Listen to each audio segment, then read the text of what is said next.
listening to the Solar Panel, the Phoenix Sun Show. To another edition of the Sun Solar Panel. Hope everybody is having a great morning.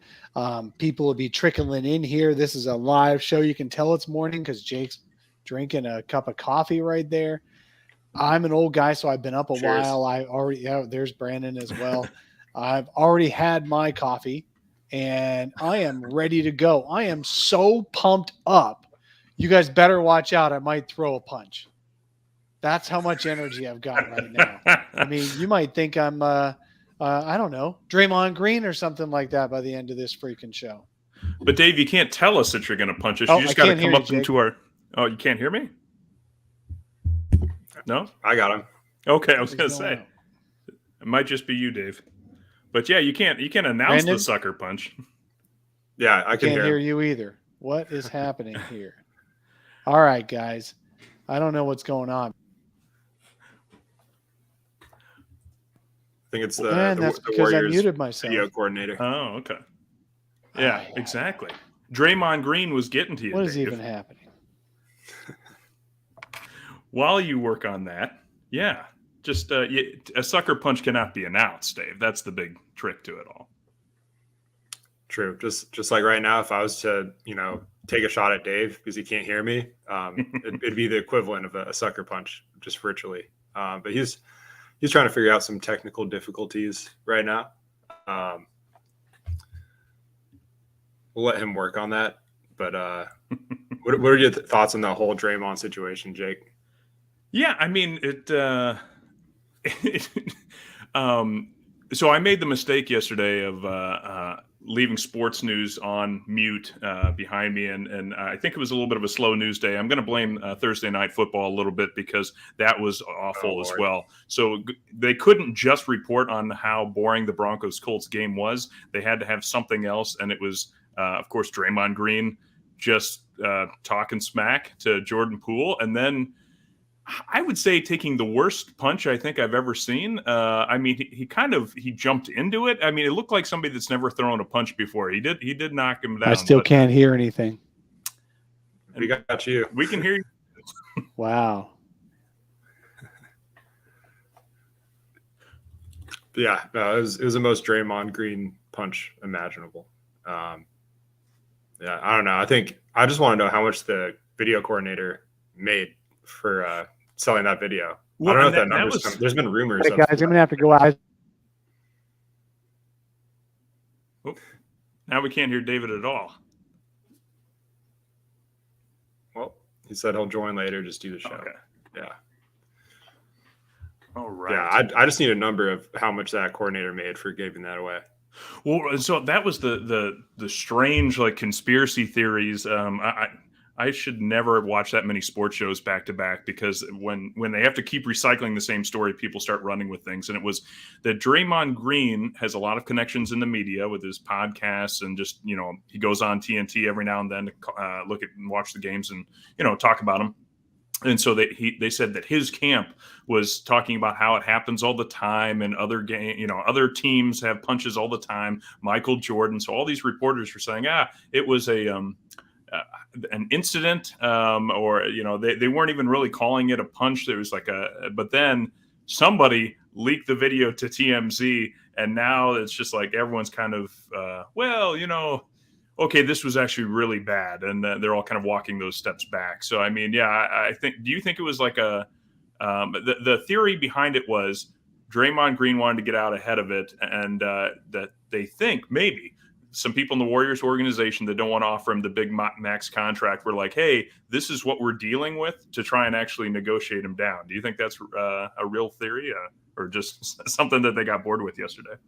I think part of it is the Warriors organization, they're known for being innovative and being this the organization you want to be a part of. So they're we can't let this leak. This is going to make us look bad. So on that, there's that where the top executives probably want to keep it from coming out and just handle it internally, as Monty would say.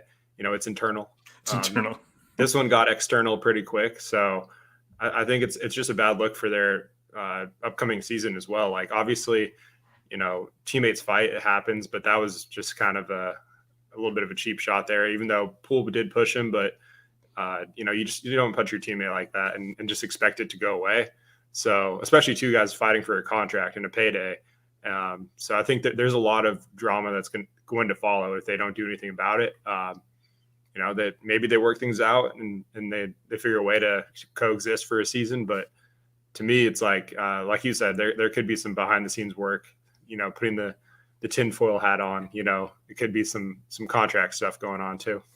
Well, I mean, the first thing I thought about too was, you know, the Suns players when and coaches and I guess fans, when we get upset, we just don't talk to each other for several months in a row. You know, barely talk to anyone. We just unplug for a while and go somewhere. But Warriors, they punch each other, and they really, it was cold cocked him. I mean, like you see his legs give out from underneath him. I mean, that wasn't just like taking one on the chin.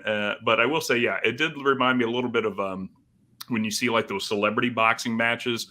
Of clearly they've never actually boxed before. Now, I don't consider myself a boxer. I've had family members that have actually boxed back when that was a much more popular sport in schools. So that goes back a little bit. So I know most of their stories and how they've done it. It was just, you don't see somebody usually jump and punch. The jump punch is kind of what you see like kids on the playground do. And so, but I will say Draymond Green's not a small man, and Jordan Poole, although tall, is pretty lightweight, if I remember right. I don't know what their build weights are, but they're in different weight classes for sure. They are different weight classes. That was lightweight. That was featherweight and heavyweight for sure. Yeah. I mean, his punch was, at least it's on par. Like, you know, it matches what his jump shot looks like. Just very awkward. You know, looks like he has a backpack on, just out of control. Yes. So yes, it lines up perfectly. It's exactly how I'd expect Draymond to punch. But yeah, do you think that distraction, do you think they could still win a title with that distraction looming over them? Like, is that something that they can recover from and just kind of suck it up for a year? Or do you think this is kind of the beginning of the end of Warriors dynasty? You know, like I heard a good take on it. It was, you know, if how many times has somebody come up and just slugged you and dropped you, and then you know, afterwards you guys found out you were actually like best friends and you guys like to hang out. Very rarely. I mean, I've seen some guys that are pals with each other kind of get into shoving matches, but you don't deck somebody and then just think, you know, oh well, don't worry, winning solves everything, winning cures all. And these are two guys that play significant roles in minutes. You can't, you know, it'd be a little different if, you know, I don't know, Ish Wainwright or you know, a two-way player, for example, or a two-way contract went up and slugged Devin Booker. I mean, it would be over, right? I mean, it would just be like, your contract's terminated. Thanks, but no thanks. We're sticking with Booker. This is, you need both players to make the Warriors work. I mean, Poole really held things down from until Clay got back, and then when Curry went out, he held things down. So from a distraction standpoint, you know, they might be able to make it run, but long term, especially beyond this season, it's got to be awkward. I mean, it's you know, you going and seeing somebody every day that you know is that excitable and can just kind of go off like that. It's a classic hostile work environment situation, I think. Yeah, no, I agree. I think long term, it's definitely not going to work. I don't think you'll, like, even if they make zero moves during this season, I think there's no chance that Poole and Draymond will coexist beyond this season for contract reasons. And just, you know, it seems like that punch was personal, right? Like it wasn't something that just happened in that practice. Like, this has probably been building up for a while. I think, you know, great teams always have those little rivalries. And, you know, I'm sure Steve Kerr is going to bring up when Michael Jordan punched him in the face, and he can't wait to talk about that. But that's a little bit different because it's, you know, it's Michael Jordan, and it was a different era. And I'm sure, you know, we'll get a whole spiel on that, and they're going to try to turn it around and use it as like some motivational thing. But the fact that the Warriors try to downplay it and now it hit the mainstream like it did, it's kind of nice to just see another team go through this like dysfunctional news cycle where everyone's just kind of taking their turns, like shitting on them.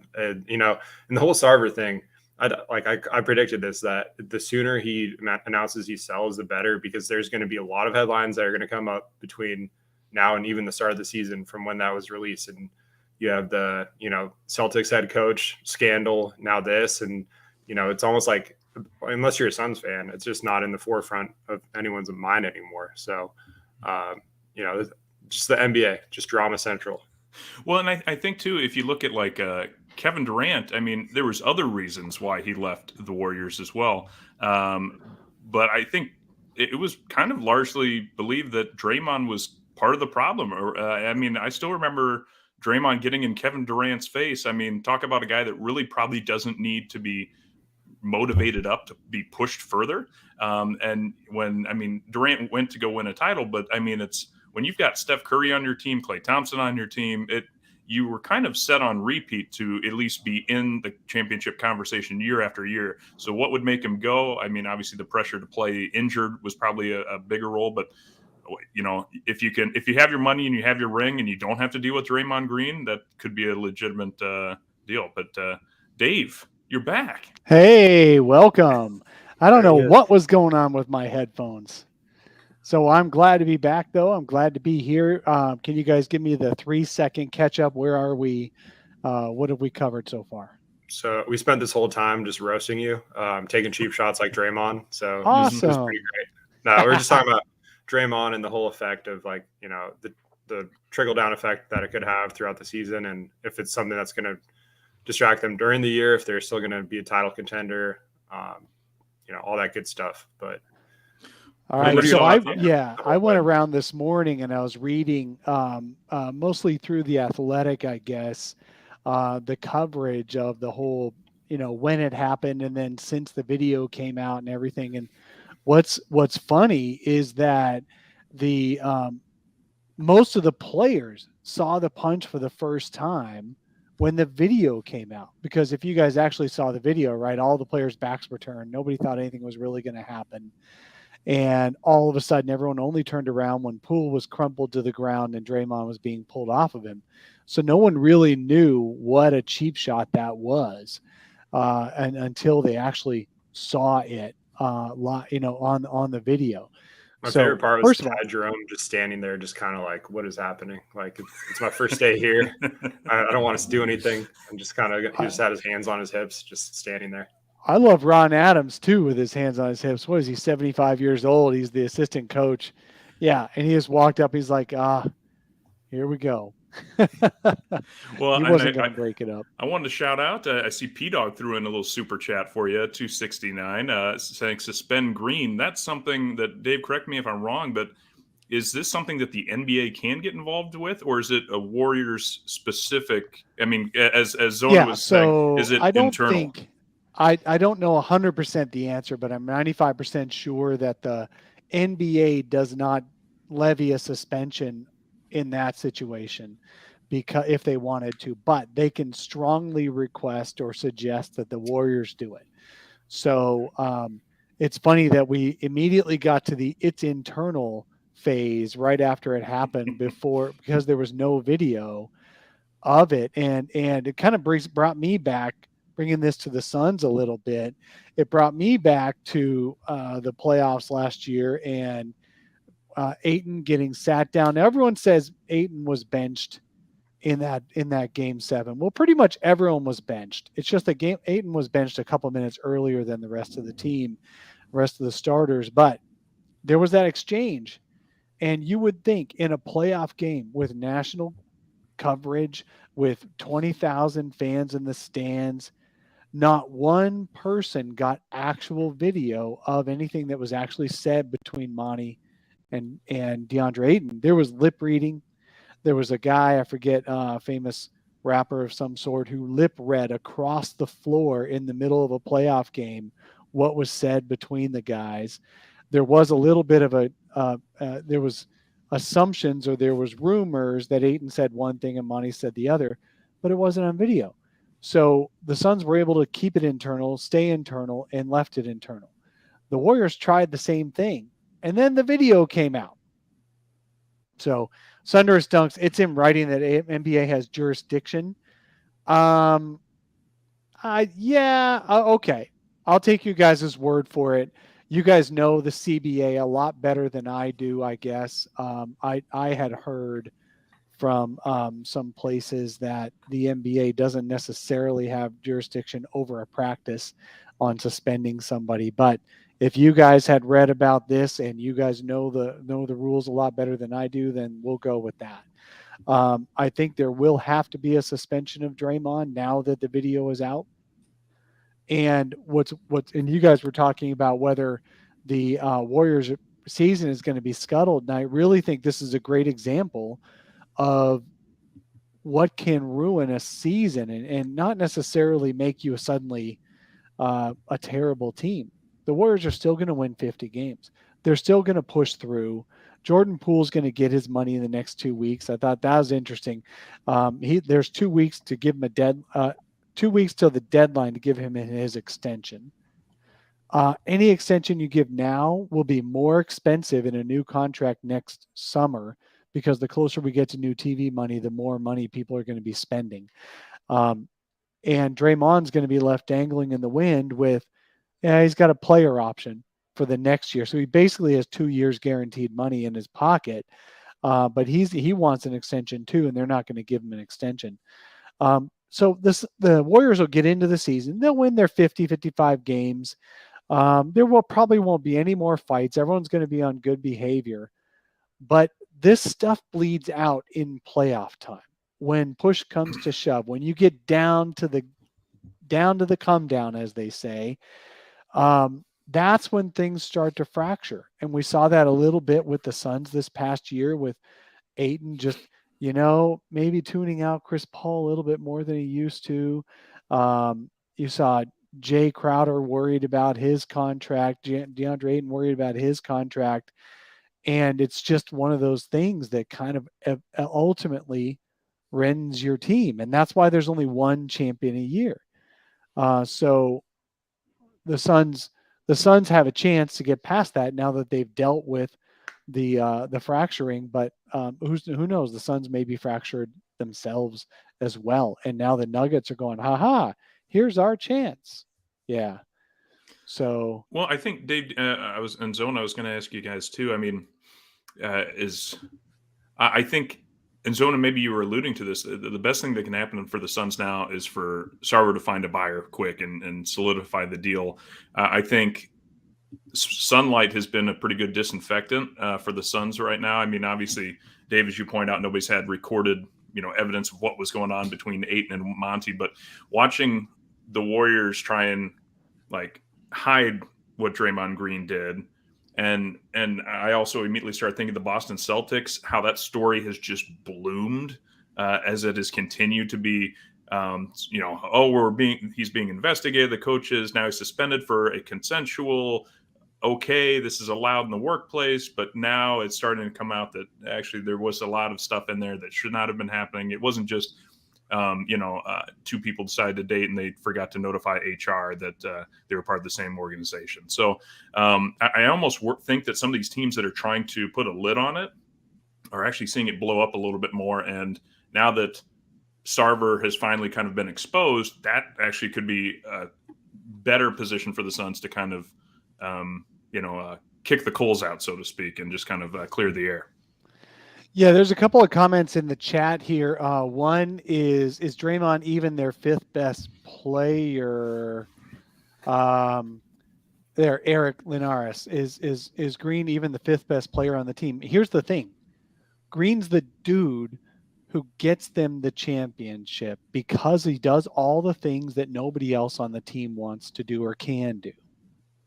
So without him, the Warriors don't win a championship. I'm 100% certain of this, because he brings what nobody else does. So if Green isn't, he is maybe the fifth, maybe the seventh, maybe the eighth best player. But in the key games, you noticed the Celtics, who were in their first finals ever and their young stars and all that, they took the series lead when Draymond was playing poorly and couldn't make a big difference. The Warriors came back when Draymond played better. The whole time Steph Curry was playing well. The whole time Klay Thompson was 2 years removed from major injury, Klay Thompson. The whole time Andrew Wiggins was playing like the second best player on the team. The whole time, Jordan Poole was this firecracker off the bench. It's Draymond's difference in play that got them the championship and has helped them win the other championships as well. Draymond's the reason you think you can win a championship without Kevin Durant, and then you actually do it. So while he may not, the Suns to a much lesser extent, much lesser extent, have that same issue with losing Jay Crowder. Jay Crowder was the guy who would do all the things that nobody else can do on the team. They're not as tough. They're not as resilient. They're not as mentally locked in without Jay Crowder. People are worried about the Suns losing JaVale McGee. Man, they went to the finals without JaVale McGee. But they're not going to win as much unless they get Jay Crowder's presence, his impact behind the scenes back. And that's my worry for this team if they don't replace Jay Crowder at all. I tend to think Crowder's going to just be back by training by the end of preseason because no one's going to get – he's not going to be able to find a trade for himself because he's going to want to go to a contender. Who's going to start him? And there aren't. So anyway, is Green even the fifth best player on the team? Maybe not, but that doesn't mean he's not one of the two most important people on the team. So yeah, now the drama's with the Warriors. You'd love to see it. They did take the focus away from the Suns, didn't they? This is fun. This gives the Suns a little bit of a break. So anyway, would you trade Zona? Would you trade for Draymond Green? Who cares the package? I mean, within reason, obviously. But would you trade if Draymond Green became available? Would you want to give up a lot for him?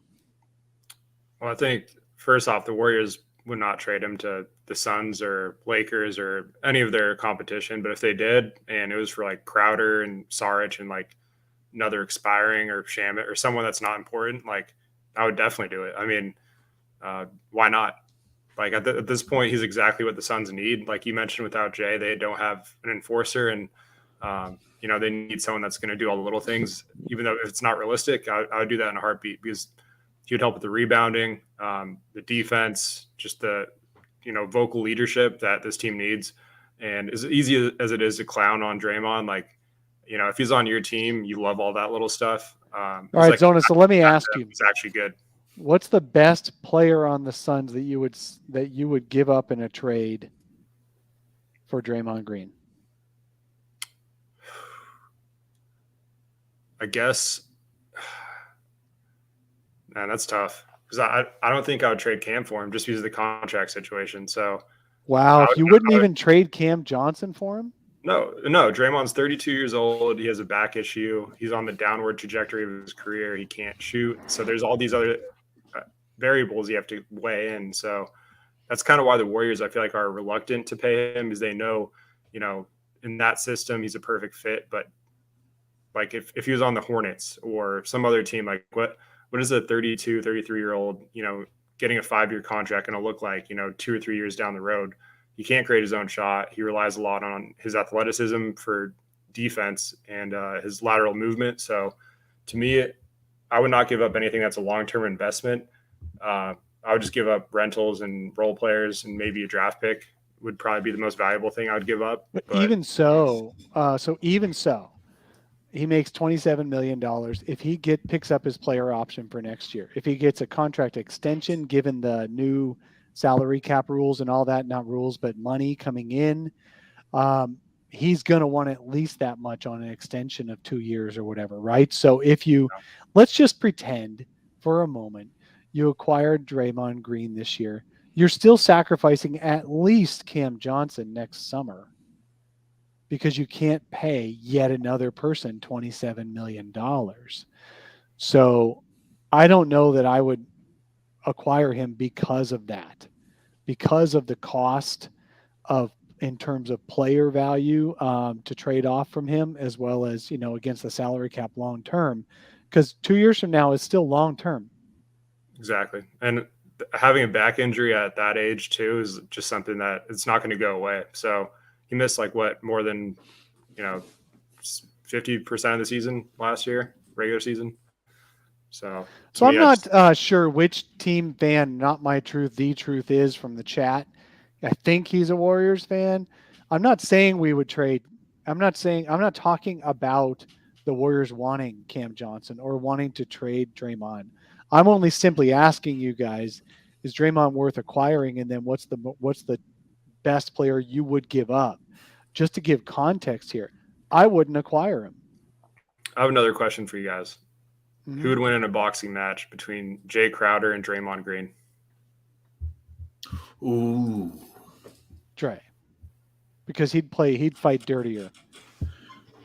Yeah, Jay might technique, too, technique. Yeah, I think Crowder would hold his own a little bit better. I mean, we were talking, Dave, before you were able to rejoin us, that kind of the jump punch that Draymond did that you see like little kids do on the playground. I mean, it's a good way to get off balance. And Crowder kind of, he's used to bodying up big guys too, kind of like Green. So I don't know. I think Green would take one big, haymaker swing, and Crowder could just kind of dance around him, little salsa moves around him, and tire him out.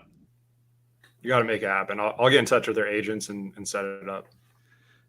Well, Ted Lubin in the chat says that he wants the Suns to go after Jonathan Isaac for Crowder. Sure.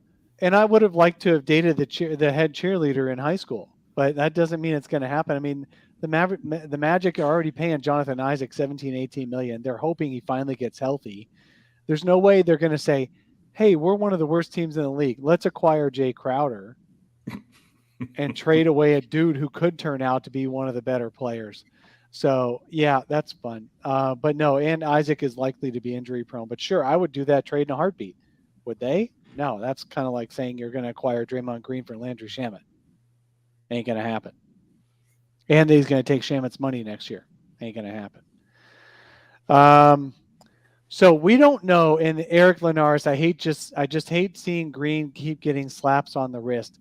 Yeah, we're going to see what happens. We don't know the outcome of what's actually going to happen with this, with Draymond Green. I believe he's going to get at least a handful of games suspension. But I think also at least this is going to hurt the Warriors' chances to win a championship. I just do. Teams already have a tiny chance to win a championship every year. Even the Warriors. You cannot say it's predisposed that they're going to win again. No, they're not. Because every year there's factions within a team. There's different chemistry that goes on. We don't know how Jordan Poole's going to be this whole year for them, spirit-wise, mouth-wise, as well as game-wise. And you don't know if Draymond's going to slip, if Steph's going to slip, if Clay's ever going to recover.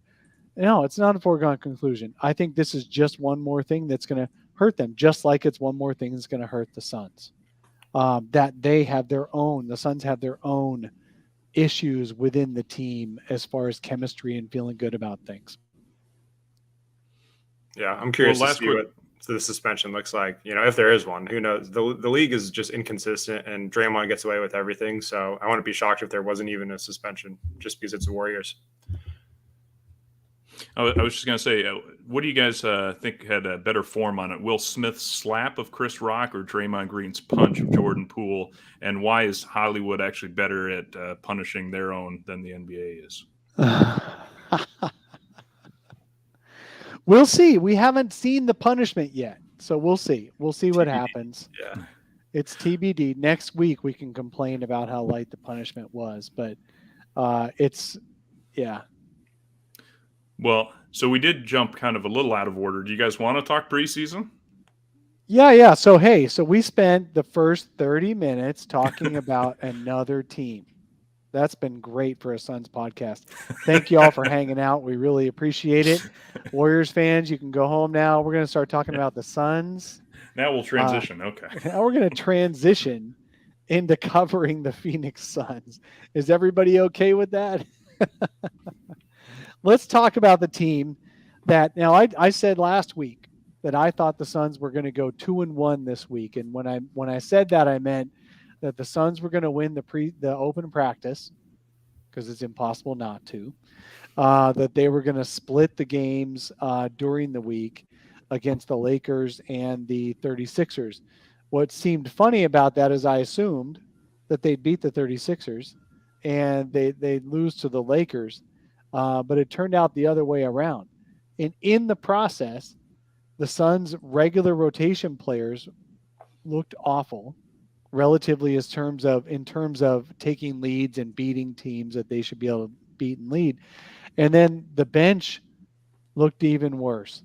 Zona, you wrote an article for Bright Side of the Sun. Talk about, is the bench even worse than we thought?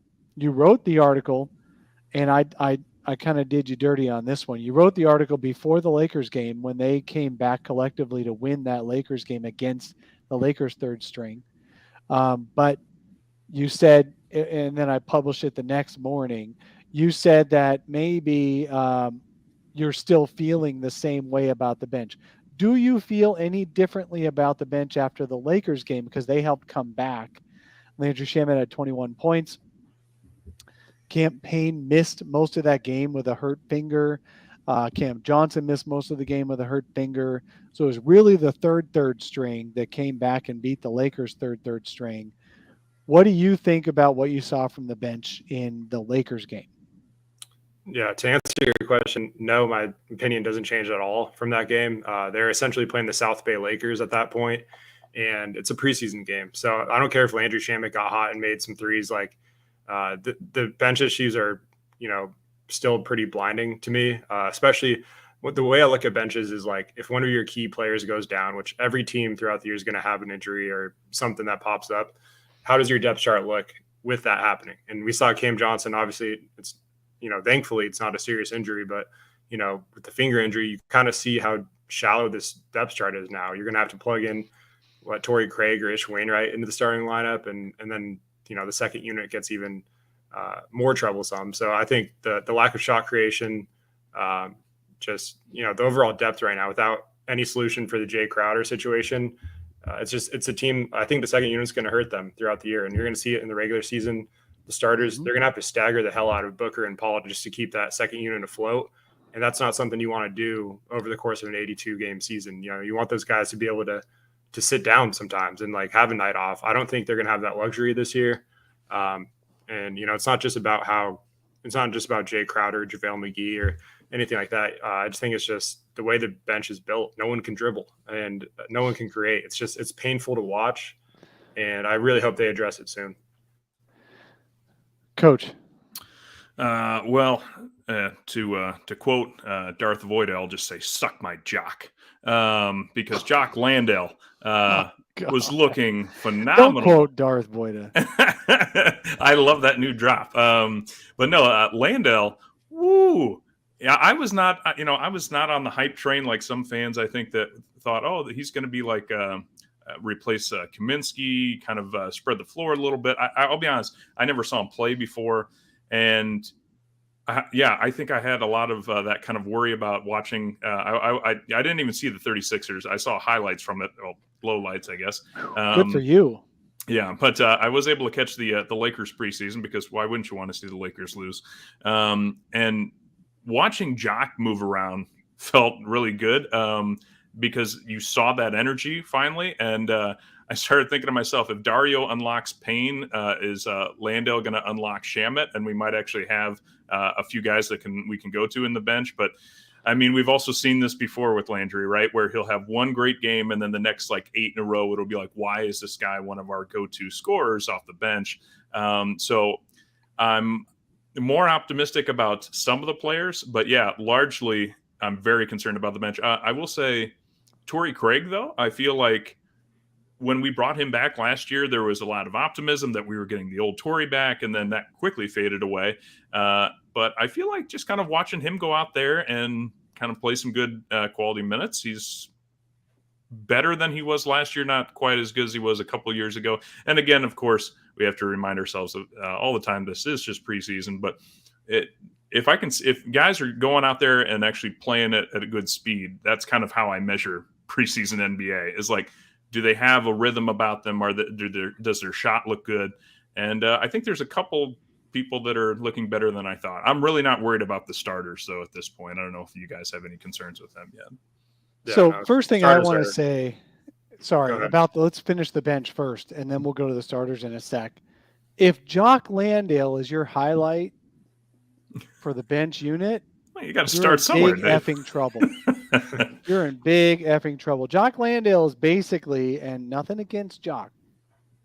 Nothing against Jock. He is your poor man's Frank Kaminsky. Okay. Ooh, poor man's Frank. You don't think he's Frank plus? I don't think he's Frank plus. He's skinnier. He's a little smaller. He may battle down below for the rebounds, but he's a little undersized for being your backup center. It does appear that Monty wants to see him potentially as backup center. I'm a little disappointed, but because I love Dario and I want Dario to come back and actually be the difference maker. And I feel like Dario, who played most of that fourth quarter against the Lakers, was one of the big reasons the Suns were able to come back. The Suns bench was able to come back and beat the Laker bench. Dario actually started feeling comfortable. The other takeaway I'll have for that bench is that because they played so much in the first two preseason games, I do actually believe that the Suns' best looking flow offensively and defensively for the whole two games came from that bench in the fourth quarter when they came back. They looked better as a team, executing and playing off each other and reacting than I had seen any of the lineups to date on those two preseason games. So that might be good. And it might be that Monty, being as stubborn as he is, and it's so funny how people think Monty is just too stubborn to be good. Well, he's coach of the year. And he probably doesn't react as quickly as we do from our couches on if a player misses a shot. He doesn't want to pull him right out immediately. He wants to let them play through it and see how they do. And so I'm curious to see how next week's games go against the Nuggets and the Kings in preseason. I feel like the team is going to lock in a little bit more. And I'm curious if that bench comeback against the Lakers bench will be a spark that actually gets the Suns a little bit of their mojo back, because it was guys who weren't supposed to be carrying the team that actually helped win a game. So I just feel like there's a chance that this team could use that as a little bit of a spark, that the bench came back. And Dario was a big part of that. Landry Shamet was a big part of that. You've got to have the very best of Landry Shamet. The sad part to me is that Cam Payne was not part of that. And now we're all left to wonder if Cam Payne is actually holding back the bench instead of helping the bench. Yeah. I mean, they could use some Craig Randall the second, that's for sure. That loss, as embarrassing as it was, he scored another 27 against OKC, and they got blown out in that one too. But I'm not even kidding. I would take a look at him. I think he's definitely got NBA talent. And the bench, I feel pretty decent about our reserve bigs, like Jock and Dario and Bismack can all hold their own. It's just the lack of scoring that I think is going to hold us back. So I would take a flyer on someone like him. Obviously the trade market's going to be the best way to do that, but yeah, and beating the Lakers was nice. It's always nice. I mean, 10 straight wins. What is it, like 11 if you include Summer League? So, it was a good way to bounce back. And I hope Landry remembered how to shoot and it just carries over for the rest of the season, because that would be great. Hey, not my truth, the truth is that you guys are in the chat. You guys are going on about who the contenders are this year. And there's a lot of worry that the Suns don't have a chance at the Suns have the same chance they always had, same chance they had the last 2 years.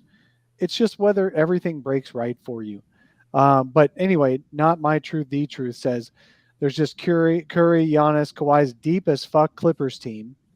Look, I have a question. Let me ask you guys. I want to ask you guys about the Clippers. We'll do a preseason preview or whatever. At some point, we'll talk about the Clippers. But what I thought was interesting, and maybe I'm relying a little bit too much on these independent top 100 players lists and all that.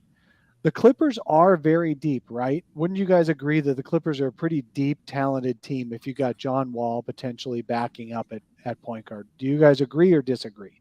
Just quick answer. Yes, agree? They have a very deep team. Okay. Nobody listed anyone besides Paul George and Kawhi Leonard among top 100 players in the league. Not a single one of those other players is among the top 100. Top 100 is your top 25%. Every team should have, by that measure, 4 top 100 players on average. The Suns have 4 top 50 players. Now, do Paul George and Kawhi Leonard trump all that and carry the Clippers to the finals? Possibly, but they didn't in I the think bubble. so. I think it's just health, right? If those two are healthy, I think they're good enough to offset that because they have probably a lot of borderline top 100 guys like Norman Powell. Okay, Zubac. borderline, fine. The Suns were considered. Who had the deepest team in the league last year? The Phoenix Suns. Did they though? They were called the deepest team, but when the playoffs came around, depth doesn't matter.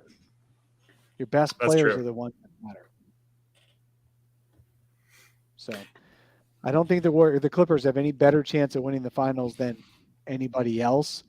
The Warriors, if they can get their shit straight, maybe, but I think this can hurt them. I think the Suns are hurt a little bit by getting their shit straight and by who knows what we're going to get from Chris Paul this year. I don't think the Suns have a great chance to win the championship. I'm not saying they do. I'm just saying they don't have zero chance. That's all. Yeah. No, the West is wide open. It really is. And I think the East is too, to an extent. But I still, I think the Bucks are the favorite to me. I've said that a few times now. In the West, it could go anywhere. Like Denver, I wouldn't even count them out because if Jamal Murray gets hot and you have Jokic playing how he does, like that's a tough team too. So I think there's a lot of teams in the West that if they stay healthy and get hot at the right time, they can come out of it. Yeah, I think. Would you guys say it's accurate to say the Suns they're in the top 5 in terms of best odds to win? I think that's Vegas has them there. They're among the top 7 or 8. Yeah, they're among the top 7 or 8. There's some East teams, of course. Mm-hmm. Among the West, they're in the top 4. Yeah, and so I think Suns fans, because of how it ended last year, but we won more games than we ever had. Number 1 seed, and the year before that we were in the finals, and largely the team is the same. Now, granted, I would have loved for a splashier signing than Jock or Damian Lee, and then seeing JaVale McGee go. But kind of like Zona said, I think our bench actually, especially big man bench, is going to be just fine. Now watching Jock and Bismack, and now the Dario's back. So we know what we need to fix, wings and scoring off the bench. And I think that's if that's your only weakness going into the season is trying to find bench scoring, that means you're in probably a pretty good spot. I think a lot of people are really lowering the bar on the Suns. So I think we're still going to go out and be very productive. It's funny when national writers beat writers from other teams have to go, y'all are being a little bit too hard on the Suns' chances here, because the Suns are still a pretty fucking good team. They have a proven set of stars and players. They have 4 top 50 players in the league playing for them. They have the coach of the year, who was second, basically coach of the year 2 years in a row. As much as y'all want Monty to improve, we're lucky to have that dude. James Jones won't make any big moves in the season, but he also won't screw things up either. And one of these times we're going to have to do a retrospective on James Jones. How in the world he turned around the worst team in the league to a finals team in 2 years, and we still don't give him enough credit for that. But I do want to this is a perfect segue, guys. So we've agreed that the Suns are one of the 5 best teams in the West. They're one of the maybe 8 best teams in the league.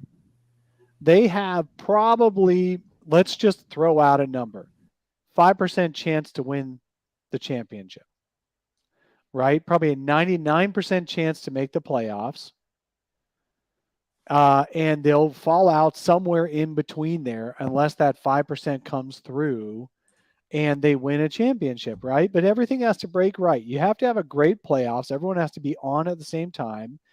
Hopefully COVID doesn't strike the 3rd year in a row. Hopefully everybody stays healthy and the vibes are good and your best players play well at the right time. The Suns could win a championship.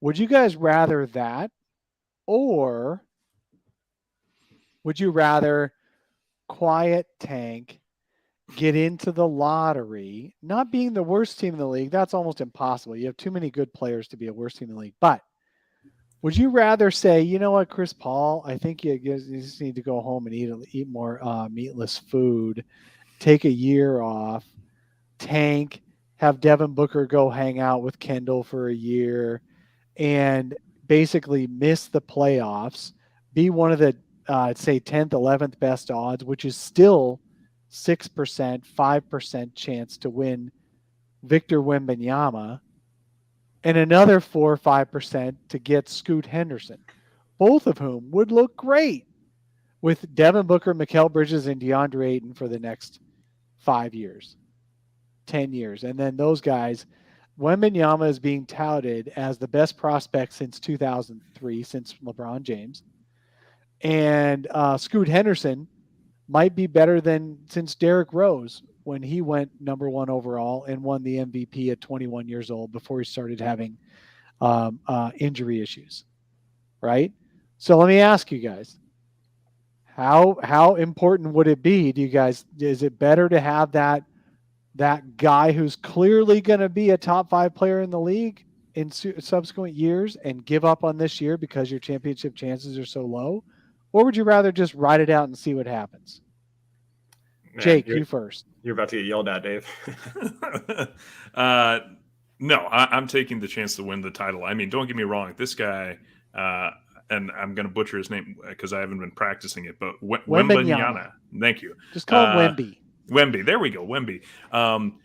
I was curious at first when I started hearing him talked about. I was like, oh, is he another Doncic or is he another Dragon Bender, like an international prospect that we don't have enough film on and we don't know. And then I saw some of the highlights recently, and it's scary how far along he is at his age. I have not seen, like, immediately I was so hyped for this guy that I haven't seen a prospect like him since LeBron. And in that, I was in high school last time. I remember ESPN was actually showcasing LeBron James high school games. That's how much of a difference is. So I think and I guess timeline wise, it's not too far off. LeBron's towards the end of his career. So who's going to be the next LeBron? It might be Wemby in, a few years. He is scary good. It's like Giannis, but already it's like Giannis, but already ahead of where Giannis was. Giannis meets Durant. Yes.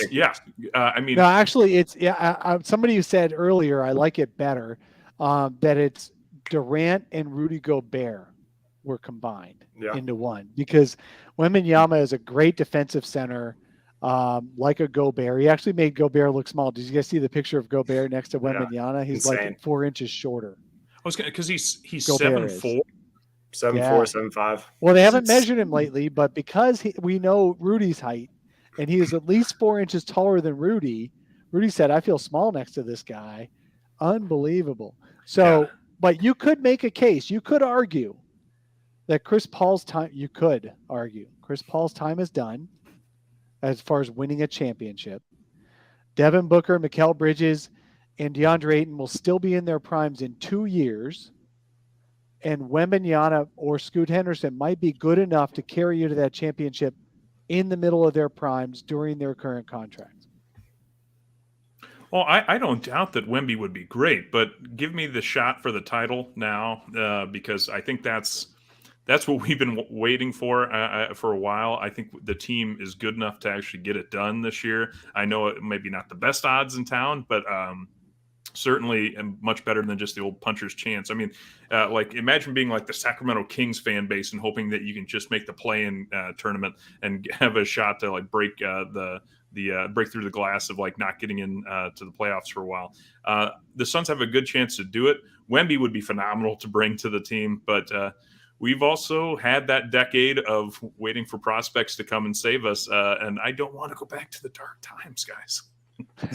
So normally I'd laugh at Dave for this question because it feels ridiculous, right? But I do think Wemby is a generational talent, and I think it's a fair question just because outside of LeBron, I don't remember a prospect like this. And it's not like this is something new. It's, he came to the U.S., this last week and like got a little more buzz for doing that, but he's been doing this for a couple of years now, just dominating everywhere he's gone at every level. So I think he's one of those rare generational talents where you'll look back maybe 10 years from now and be like, damn, like maybe we should have, but I don't think so. I think anytime you have a chance for, if you're in the top 8 in odds to win a championship, you don't mess with that. So you go for the title. The only way you're going to tank is if, God forbid, something happened to, one of their key guys or 2 of them and they miss the season or something early. But no, you go for the championship every time, unless you're, if the Suns didn't have a legit chance at winning a title, I would 100% be down to tank. And I think a lot of teams will, once they start to fall out of the race early. This could be one of those trade deadlines where teams are like, moving quick, trying to get to the bottom. So it's going to be a different year. I think Adam Silver is going to probably already has a headache thinking about how he's going to try to stop teams from tanking and just unloading as much talent as possible. So it's going to be interesting because outside of LeBron, I don't think we've seen anything, this type of hype train starting this early. The draft is still a ways away, and we're already talking about him being, I think he could be an all-star from literally the second he steps on an NBA court next season, and he'd probably be if he stays healthy. True, yeah, he'd be a plus player right now if he stepped on like a willow tree right now. So he's going to have to fill out. But so was Giannis when he first came out. So the Giannis comparison could be similar. Durant's still built like that. He's just super strong for his wiry frame, right? But he's super strong. He doesn't get hurt. He's kind of wiry too, like Durant in that way, where you could kind of, I think he'll be able to last, but we'll see. Yeah, we'll see. I mean, the odds are against the lifetime of health. They just are. Because that's just not how NBA players, those aren't the NBA players that hold up. But he could be like a Durant Durant actually missed 2 different full seasons, but you wouldn't trade his career for any. I mean, I would take Kevin Durant that career, sure. But he had that Liz Frank injury, missed a season, and he had the whole OKC Thunder timeline, and they kind of broke up by the time it was over by the time he was back. And then he missed obviously that first year with the Nets, and that kind of broke down the whole Nets timeline. So, but still I would take Durant in that career for sure. It's just when you got a 7-something footer, that's a long way between his arms and his feet, and the feet are usually the first thing to go, the feet and the ankle and the legs, the lower body. But anyway, would you guys, so Dave, let's do a final. I want to give you credit though. Quiet tanking. Is that new? I've heard of quiet quitting, and that apparently blew up in the media as like a thing that people never understood before, of just doing your job and not doing anything extra. But quiet quitting's been around for 500 years. Exactly. Quiet tanking, though. Quiet quitted. I swear to God, it's been around forever. Somebody just came up with a name, so I just appropriated it. But you know what it is? It's like Popovich. It's Spurs and the Popovich. They're going to quiet tank. They're going to go out, try hard, and lose every game. Whereas other teams will actively start to sit players and not play them anymore. Pop began his career by tanking for Duncan while David Robinson was out. And then he ends his career by tanking for Wemby. Please, God, no. The Spurs just need to suck for the next 10 years. I like them where they are. I like them where they are too. Wind up with like the 3rd pick or something. Who's the only team? I actually did I'm a nerd, so I did the numbers and all that on the top 100 for ESPN. Who's the only team with no representatives in the top 100 on ESPN's list? Spurs. Yep, because they traded DeJounte Murray, and they traded Derek White last year. It's not necessarily a quiet tank, except that they're not beating their chests like Sam Hinkie, right? Any tank that's not, we're used to the beat your chest tanking like Ryan McDonough and Sam Hinkie. And now these years it's quiet tanking where you just don't talk about it, but you do lose all your games. They won't have to rest any of their players post All-Star game. They just don't have anybody that's worth playing. That's the difference. Other teams have to actually rest their somewhat productive players in the second half of the season to tank. Hey, Ted Lubin, I want to give you an award for the actual worst suggestion I've seen. I give you credit. I got to give you credit, man. And this is a positive. This is endearing. Okay. I'm not trying to tear you down. I'm not trying to get sucker punched. I'm simply saying that this is the worst suggestion I've seen, that the Suns should be as bad as possible so that Sarver only gets $1 billion instead of $1.2 billion, but you would ruin the lives of every player and fan, and half a decade worth of all the karma would be gone. Everything would be gone, so that Sarver only gets $1 billion in profit instead of 1.2 And in here's his the thing. share. Wemby's going to generate, like, if you tank and actually get the first pick, that wouldn't tank their value. That would increase it dramatically, because like they land a generational talent. Yeah, somebody said Wembanyama would add $500 million to your franchise value immediately. And then another person said, that's, I don't know, something, I forget. That actually didn't happen with some other franchise. So whatever. But anyway, the thing is, the Suns, what they would do is they would tank in a bad way and end up with the 5th pick in the draft. And it would be some dude who plays like Josh Jackson. So I wouldn't actually, I wouldn't tank personally. I just wanted to throw it out there. That dude is so good. I wonder how many teams will make that calculation to quiet tank by the end of the year. Who did it last year in the middle of the season? Portland did, right? They decided, you know what, Dame, take the rest of the year off. CJ, we're going to trade you, and we're literally going to play third stringers. And any game in which Josh Hart can score 44 points because he's the only offensive threat out there, is it's when you're tanking. And what do they got? They got Shadon Char. They ended up with only the 7th pick out of all that effort. That would end up being the Suns. Yeah, and Scoot Henderson's actually really good too. He'd be a number 1 pick in like 90% of drafts. So it's worth it to tank this year for bad teams for sure. Well, and that's what I'm wondering. Yeah. Does this actually play into the Suns' hands a little bit to because I think it's assumed largely that we're going to be in the later half of the first round drafting, right? So it better be. Exactly. So rather than wait till, say, the trade deadline to potentially try and package it for something else, is it not better? Is there not more value in our first round pick now to try and trade it off with the hope that a bad team might say, oh, there's, a 2% chance the Suns actually, maybe there is a Chris Paul injury out for the year and then they're in trouble and we actually it gets in the lottery and it helps us try and get Wemby. I almost kind of wonder if this Wemby attention helps drive up the value of that first round pick now to try and go after like shoot for the stars, but SGA type player and try and package something for that. So do you guys think there's more value in our first round pick now to try and offload it? No. And let me tell you why I don't think it's valuable at all to give up on first round picks. James Jones, I think, has gone as far as he can with going for veteran NBA talent to round out his roster. You're going to see really soon that nobody can afford to keep this Suns team together. Once Cam Johnson gets his extension, you got to decide what to do with Chris Paul. You either keep him or you get somebody else good, or you're not going to be as good a team. If you want to win a championship with this core, they've already locked up Booker, Mikal, and Ayton long-term. They're going to want to keep Cam Johnson. He's like a staple for this franchise, and they're going to want to have a good point guard, and they're going to want to have a good other forward. I mean, the Suns, what they need is cheap talent. What they need is to get back to the draft and get the cheapest possible talent they can. So this gives me a little bit of a segue. Lori, you've been persistent in the chat here to get your question answered that has absolutely nothing to do with what we're talking about, but you want it to be what we're talking about. So we're going to go ahead and talk about it because you're a great member. You're a great supporter of the show. So we're going to cover this for you, and I'm going to let the other two guys answer first. Question for you three. Do you think it's worth it for the Suns to have their own G League team?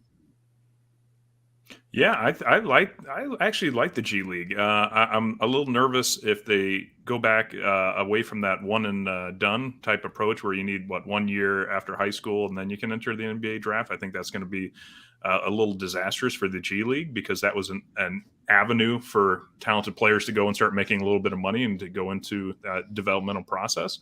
But I liked it when there was the Iowa energy in my backyard that the Suns had the affiliation with. And I wish they would have it back. And I know finding the diamond in the rough is extremely rare, but, find a PJ Tucker, find an Ish Wainwright, find somebody that can come and be a role player for you, I think is useful if you have your own G League team. Yeah, 100%. Yes. I mean, there's only one other team that doesn't have a G League affiliate, and you see what teams like the Warriors and Heat and some other contenders have done by developing, a guy like Poole, letting him get those reps there in their system, or Juan Toscano Anderson, Gary Payton II, Max Struss, like there's Gabe Vincent, like there's so many players that you can develop through your system and take more chances on guys that you wouldn't have the opportunity to. So I think, yes. I mean, you see how valuable the franchise is, what they're going to sell for. The least you could do is just have a G League team. Like, come on, what are we doing here? I think that not taking the draft seriously, too, has kind of come back to bite them, and that's where the depth issues come in. So that's something that I've been frustrated about for the last couple of years, and people have kind of, like ignored or like, kind of, I don't know, just like scoffed at that we shouldn't be taking the draft serious because we're contenders, which is always kind of a stupid mindset to have. Like you look at the Warriors now, they have Kuminga, Yes. Moses Moody, James Wiseman, like they have this like upcoming young core with all that old talent. So I think instead of just going all in on one area, like there's some youth development that I think that they've missed out on. And it's, you're seeing it bite them in the ass right now. So those are my receipts. I could bring up some more stuff, but I'm just going to leave it at that. Okay, well, I'm not going to waste a lot of time on this. I'm a contrarian to you guys. I don't think the G League having your own G League team matters for jack shit. Dave. And I'll tell you. Let me tell you why. The Suns can always assign players to G League. The only problem is that the player isn't being coddled and put into a Suns-like system to play. Like, right, the Suns tried that. I know Brett Burchard. He was the coach for the Suns G League team for a little while. And I only know him professionally, not personally, but great guy, really good at running drills and really good at teaching. He was a player development coach for the Suns for years and video coordinator, that type. And here's the thing. They didn't actually, Dave is on Sarver's payroll. Shut up, Zona. Look, the G League doesn't get you anything. If I tell you what, Jordan Poole would still be Jordan Poole without the G League. And I remember talking to some folks about G League back in the past. You cannot send a high first round pick to the G League. Do you guys know why? Because it lowers their value, right? What it does is it puts them on a pedestal that everyone in the G League wants to knock over. And if they're so raw that they need G League over NBA practices and stuff like that to get some run, that means veteran G Leaguers, you guys saw it with the 36ers this week. There are really good players in other leagues. There are really good players in the G League. And there are guys who are trying to do everything they can to prove they're better than that dude. And what it does is it gives your player a chance to look bad, and it can hurt their confidence. It can also hurt their perception around the league. These players, like the Suns tried to get Dragan Bender to go down to the G League. His agent didn't want it. They tried to get Marquise Chris to go to the G League when they owned their own team and had it in their own system, and it was only an hour and a half drive away. The agent didn't want it. They tried to get Tyler Ulis to go down. The agent didn't want it because that could drive down the player's value and make the player look bad if they didn't absolutely dominate. Because what should a high first round pick do, or a good playing rookie do? They should dominate down there. If they don't dominate, their future is over. Well, see, I disagree because I don't think that's what the G League should be used for. If you're I'm telling you perception. I'm not telling you what it should be used for. Well, no, and I'm not telling you I disagree, yeah. Brandon, but I'm telling you the reality. The reality is those players' own agents didn't want them going there. Yeah, that's the Suns' problem. That's them drafting bad. No, that's not the Suns' problem. That's all around the league. That's not just the Suns. No agents of first-round picks want their guys relegated to G League. Well, that's not what the G League is for, though. That's what I'm trying to say. It's for developing those second-rounders or those undrafted guys that you can put in your system, and they, most of the time it's probably not going to pan out, but you get a couple of those role players like we've seen that can help for cheap depth at the end of your bench. And I think, we've seen, like I said, the Warriors are a prime example. The Heat are a prime example. There's plenty of other teams that have had players now and then, and it doesn't hurt. That's the whole thing, right? Is like, you're not going to lose anything by having a G League system. And if anything, maybe once every 2 or 3 years, you get a valuable role player that rises out of that system, and then it's worth it. Well, I'll tell you, I'm not against having a G League. I'm just saying you're looking for that 1 in a million shot, right? I mean, the fact that you guys can name off G League vets who have made it in the league on one hand, yet there's hundreds of players in the G League every year. I mean, yeah. But here's the thing. The Suns do need to develop these guys. They do need to find successes, and this can help. So I'm not against having a G League. I'm just saying it's not the end all to beat all, and people shouldn't be like grinding over that. Grind over the fact that the guys who are too good for the G League are still not playing well enough for the Suns, and the G League isn't going to help Landry Shamet to be a better player. They need the freaking practice needs Landry Shamet. Landry Shamet needs to make Landry Shamet a better player. Same with Campaign. Same with guys like that. LiAngelo Ball. Do you think Coda Kid? Do you think LiAngelo Ball has made it? He's only getting the occasional camp contract because of his parents. His dad. Let's get Goran Dragic's brother back, Zoran. We could bring him back in. No, I think that is. You don't know Zoran? You're not saying his last name properly, so he can't be the guy who used to play for the Suns. Oh, okay. Yes. Dragic? No, Dragic. Drag itch. My jock. Got it. Back, okay. Taylor Griffin. There you go. No, I think okay, so if maybe not a G League team, I will say this. This was my concern with James Jones, and I think we remember when they asked him about his drafting or his scouting style, and he said, well, we have YouTube at the Suns facility. Like, we can watch online videos of these guys. And so I guess if not a G League team, I would like the comfort of knowing that they've improved their scouting department. I'm not saying, obviously McDonough is not as well liked as James Jones is now, but I think McDonough was that analytics guy that had a lot of emphasis on scouting. Why and is it that international McDonough's not as liked as James Jones now? Well, I mean, because McDonough did all that scouting and he still sucked at picking the actual players that would succeed in the NBA. I mean, Booker and Ayton. I'm just saying. In fairness, I'll give him a lot of. I give him. I know we've beaten the courtroom to death on poor McDonough at this point, but I remember like Bender, Chris, all these guys were top rated even by a lot of other outlets. When it came time for the draft, it wasn't like he was pulling random players out of nowhere. Was not to take the online draft Nick's suggestions. McDonough's job was to actually recognize the talent for himself. Right. Here's the thing. I think they both you guys want to give James Jones shit for his drafting. But when he does use picks, you can't both say he failed at developing Jalen Smith because Jalen Smith is now better in Indiana and say he sucks at drafting. Because he picked Jalen Smith. Jalen Smith got into the wrong situation with the Suns because they wanted to win games all of a sudden. Literally within 2 weeks of drafting Jalen Smith, he had acquired Chris Paul, and the stakes completely changed. He drafted Cam Johnson the right way. Cam Johnson is now a top 10 pick from that draft. Jalen Smith is now probably at least in the top 15 of that draft. You picked Ty Jerome as the one failure. That was a tack on. That was an add-on. And Ty Jerome actually is now in the camp with the Warriors, and he's still trying to play NBA. So whatever. Halliburton and Bain were right there. Okay. All right.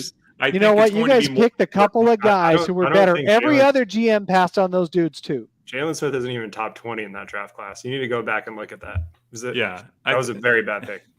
And I will say that as we start to draft later, if we're not going to offload these picks, it's going to be more important to beef up the scouting department. I think that's a fair statement, isn't it? I mean, it just listening to James be so cavalier about we have YouTube, so we'll watch some video, tells me that that makes me more worried. He did not actually literally use the word YouTube, by the way. Everyone's appropriating the use of the word YouTube because that's what we know. Dave, there's actually a lot more video. James Jones's payroll, Dave. Now I want to know that one. I'm simply saying that guess what most of these guys actually use? Video. It's not YouTube, though. It's synergy. It's those kind of things where all these games all over the world are being recorded, and these guys are watching film all day. What James decided is it doesn't really make sense for him to send people to physically look at players. That's what he decided. That obviously is a bad decision. I think it's a bad decision. But to say he's only watching the same YouTube clips we are is just being reductive. That's all. All right. So now I've become the old man screaming at cloud and defending. Suddenly I'm defending everything these guys have done. Bottom line is I would have a G League team too, but I would not expect much from it. That's all. That's my bottom line. Okay. So we are an hour 10 into this thing. We've talked about the Warriors for half an hour. We've talked about tanking. We've talked about G League. We barely touched on the team because we barely saw the team. We haven't seen them play well yet. They do have some games upcoming. So let's talk about the actual team for a few minutes and focus on the coming week. Monday, they play at Denver, where you can see Jamal Murray, who never was even in an all-star conversation, but somehow is being touted as the returning superstar. Michael Porter Jr. is healthy again. And Nikola Jokic obviously is on that team. They are also one of the top 5 teams in the West, and they'll be very good this year. Who knows what we'll actually see on Monday? But let's talk about the Nuggets game and what you want to see from the Suns in preseason game 3. Monty said he was going to pick up like minutes for these guys, right? They played 22 in the opening game, a little bit more than he wanted them to.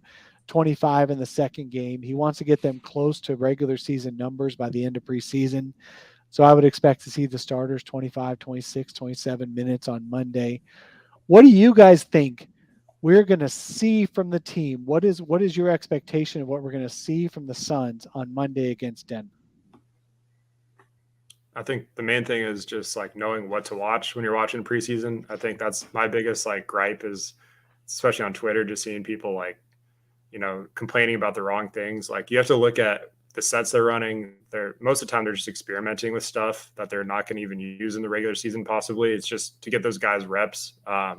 So I think looking at just how guys look in rhythm and conditioning, those are like the main 2 things I look at. Because honestly, in the grand scheme of things, preseason doesn't mean anything. It really doesn't. I think there's positives you could take away from it and can build like a little bit of momentum maybe, but honestly, it's just stay healthy, get your reps, let Mikal and try some new things. I was going to say Cam, but it looks like he's done for the preseason. So, and DeAndre just being confident, just, make sure the vibes are good. That's all I'm really looking at. I don't really care about the score or anything like that. Just, it's preseason basketball. So I don't really take too much from it. Just stay healthy and get to the regular season. Okay. Yeah. So you're looking for health.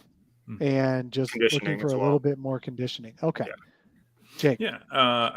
I would say for me, I'm going to be watching to see how Ayton and Bridges stay aggressive with their shots. Ayton had 12 shots put up last game and Mikal 8, and they played about 23 minutes apiece, I think. So I'm curious how much more that's going to go up. I think I've seen Monty try and push those 2 players both to be more aggressive. Grant, because you don't need Paul to do anything in preseason, right? But so why not see how Mikal can do putting the ball in his hands a little bit, especially with Cam out, both Cams out. And so who's going to be backing up Paul and taking his minutes? I think it's going to be kind of a brigade, a running back by committee. It'll be point guard by committee approach. I think. I'll be curious to see Ayton and Bridges stay aggressive, but on the back end, I think a lot of point Shamet. And I think you're going to see a lot of Dario connections and Jock Landale connections of them posting up high posts, kind of like the old Dirk Nowitzki positioning, and then kicking it back out to shooters or, throwing up screens and having people drive past and the handoff. So I think it'll be interesting to see how the ball movement continues. I think that's going to be something I want to really see from the starters and the bench is moving the ball faster. And that's going to help with the conditioning, obviously, just the picking up the pace. Yeah. Yeah. So what I'm looking for from this preseason game is I'm expecting we're probably not going to see Campaign because he hurt that finger on Wednesday and they're day to day. But you know how the Suns are with day to day. Those guys will probably miss a few weeks at this rate. That's the Suns are so cautious about injuries, unless it's playoffs. Then they bring you back too early and then you get killed for your level of play. But in the regular season, they're very cautious about guys coming back from injury. Um, so I'm looking forward to actually seeing more of Dwayne Washington. Hello said the same thing. I liked the way Dwayne Washington was moving the ball, setting up the offense, drawing the defense, showing some patience on pick and roll. Him and Dario had a good two-man game going in that second half against the Lakers bench. So I'm curious to see a little bit more Dwayne Washington. He couldn't make a shot. But you know what? We're used to that with our point guards anyway, besides Chris Paul. So I did like what I saw from Landry Shamet being forced into more of an alpha role than he likes to. He usually likes to over defer. So I like seeing Shamet. But from the starters, what I'd like to see is a little bit more focus on the defensive end. I do believe they went into the preseason just trying to get theirs a little bit and not focus on team defense at all. They gave up way too many open threes to that 36ers team, and they gave up way too much to the Lakers in the first half. They gave 69 first half points to the Lakers with the starters playing regular starter first half minutes. That's terrible. So I want to see better defense. I want to see better spirit from the team, connective tissue from the team. I want to see something grow together that shows that this team is focused on each other and not just on themselves. That's what I want to see. So yeah, Dwayne Washington is our new holiday. Yeah, where not playing for no reason. No, yeah, okay, but also where we think he's better than he really is. Aaron Holiday was not that good, but we wanted a change of pace, and we were tired of seeing Campaign. I think the same thing is true of Dwayne Washington. There's a reason he is available on a two-way contract, guys. But then again, if we had a G League team, we could be developing him and he could become a star like Jordan Poole. But anyway, so you've got P-Dog, who's mentioned Carmelo Anthony as a guy we need off the bench. So I think we've exhausted our 4 minutes of talking about the actual team and we're back to conjecture and stuff like that. So I'm seeing Melo all over the timeline here. So those 4 minutes are over. I hope you guys enjoyed talking about the team. Should the Suns sign Carmelo Anthony now for the 15th position and why? Jake. We should not, because we already have a great small forward named Timothy Luwawu Cabarro. Oh, you can say that one. Yeah. Good for you. Yeah. No, I was going to say, it's amazing how I haven't heard a single person talk about our latest new addition, but yeah, no, I'm okay with Melo. I guess giving him a shot, but at this point, I wouldn't see it happening. Zona. Yeah, I'm going to say no as well. I just think at this point, he doesn't play defense.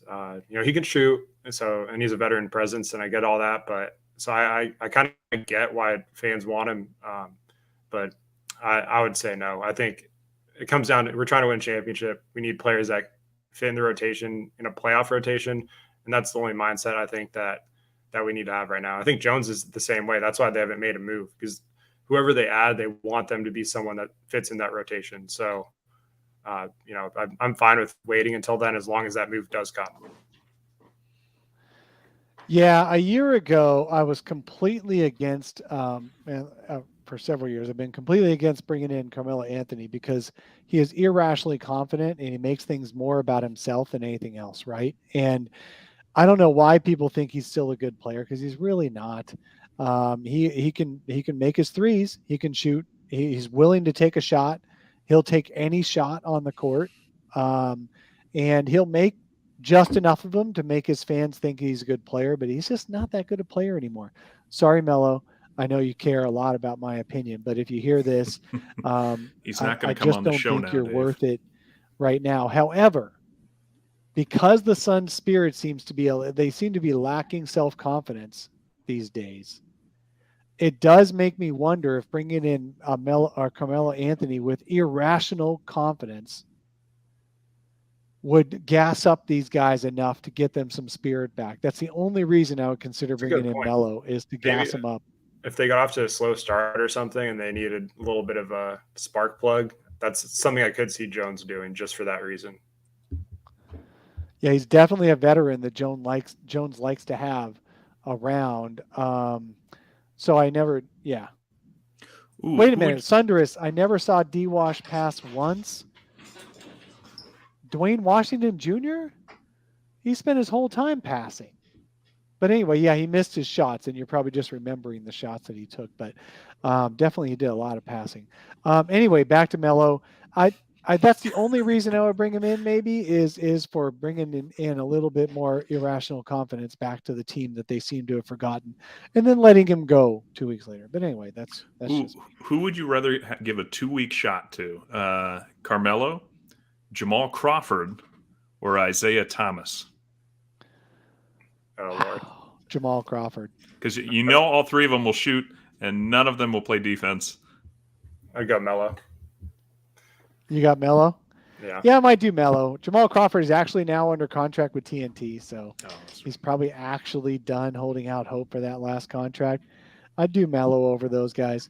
I don't think the Suns are going to fill that 15th spot. I think they're going to keep it open for a bigger move later on for sure. But I just thought that was interesting. Anyone saying IT is only doing it because they're trying to remember the 5 years ago IT. Of course, that's the only reason we're saying Melo too. Joe Johnson, there's another good one. Yeah, bring back the old 5-6 years ago. So I love how we live in the past. Okay, then Wednesday the Suns host the Kings in their final preseason game. Then there's a week of no games at all, and then opening night hosting the Dallas Mavericks. So we'll be back next Saturday, and we'll cover all things Suns from the preseason games, and hopefully spend more than 8 minutes on the actual team next week. So good. It was a fun show this morning. I know I sound a little salty, but I had a good time. You guys, this is great. I love interacting with all you guys in the chat, as well as you guys joining me on the panel. Thank you so much for being here with us today, and we'll talk to you again next Saturday. Adios, folks.